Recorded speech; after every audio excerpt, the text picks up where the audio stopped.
এই এই এই, কি ব্যাপার? বাঁধাকপি নিয়ে মারবে নাকি আমাকে? হ্যাঁ হ্যাঁ? তোমাকে এই বাঁধাকপি নিয়ে মারতে এলাম। কেন, কি অন্যায় করেছি? বাঁধাকপি নিয়ে মাথায় মারলে মাথাটা থাকবে বলো? বাঁধাকপিটা আমার ভালো লাগলো, ওই জন্য আমি বললাম চলো এটাকে নিয়ে তোমাকে মেরে আসি। তো আমার খুব ভালো লেগেছে বাঁধাকপিটা, তবে আজকে কাটবো। দেখতে কি পাচ্ছ? বড় সাইজ গো কি এ! বড় সাইজ, এত বড় বাঁধাকপি। তো কি রেসিপি হবে এটা? এই বাঁধাকপিটা তরকারি করব। তরকারি? জাস্ট? হ্যাঁ বাবা, একদম ফ্রেশ আছে তো পুরো। ফ্রেশ একদম, কি সুন্দর, যেন মনে হচ্ছে আমি কাঁচাই খেয়ে নিই। তাই নাকি? চলো। আচ্ছা আচ্ছা, তাহলে শুধু করবে নাকি কিছু এমনি, শুধু এমনি? হ্যাঁ Plain? শুরু করবো এখন। plain করবো। দেখছো কিরকম বড় বাঁধাকপি? তা আমার খুব ভালো লাগছে, এত এই যে- ফ্রেশ সবজি।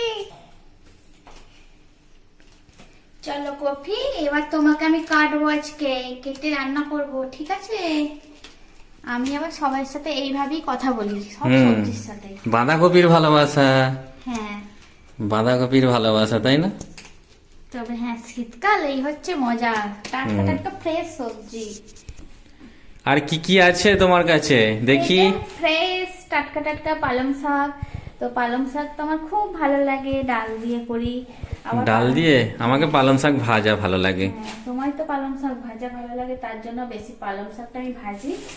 আর এখানে আছে সিম। সিম তো আমার ফেভারিট সিম, কিন্তু তোমার আচ্ছা আচ্ছা আচ্ছা, আমাকে বলো সিম ভাজা কাদের কাদের ভালো লাগে একটু বলবে তো? তোমার তো আবার সিম ভালো লাগে না। তো এখানে আবার হচ্ছে এই যে এই যে এইগুলো কি বলে গো? বিনস করাই বিনস নাকি? করা, এগুলো এগুলোও খেতে খুব ভালো, ফ্রাইড রাইস করা হয় এটা দিয়ে। হুম, একদম পালং শাকের আটিগুলো একদম পুরো কি বলবো, তাজা তাজা।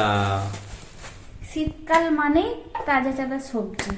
হুম, তো ভরপুর সবজি খাও শীতকালে। ঠিক আছে, ওকে।